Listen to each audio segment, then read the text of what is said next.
Hello, all new to students. Welcome to Chhatrapati Educare. I am Dr. Praveen Kadam, intern at GMC Gondia. या व्हिडिओमध्ये आपण महाराष्ट्रातील जीएमसीचा expected cut off काय असू शकतो याबद्दल माहिती घेणार आहोत. तर महाराष्ट्रामध्ये टोटल जे आहे 42 गव्हर्नमेंट मेडिकल कॉलेज आहेत तर त्यांचा कट ऑफ आपण बघणार आहोत.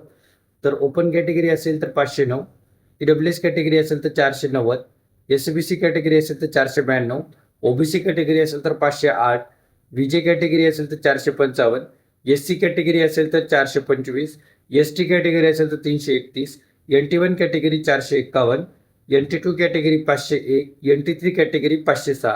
या रेंजमध्ये प्लस मायनस 10,000 मार्क असतील तुमचे तर महाराष्ट्रातील JMC मध्ये तुम्हाला ॲडमिशन भेटू शकते. या व्यतिरिक्त तुम्ही तुमचे मार्क कमेंट करू शकता. मी तुम्हाला तुमच्या मार्कनुसार कोणती काउन्सिलिंग करणं तुम्हाला योग्य राहील, तसेच तुम्हाला महाराष्ट्रामध्ये कोणते कॉलेज भेटू शकते याबद्दल गायडन्स देईल. तसेच जर तुम्हाला काउन्सिलिंग रिलेटेड काही डाऊट असेल तर तुम्ही माझ्याशी संपर्क साधू शकता.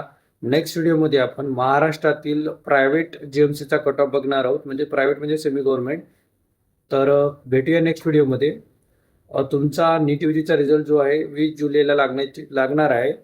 तर see you in the next video. Bye.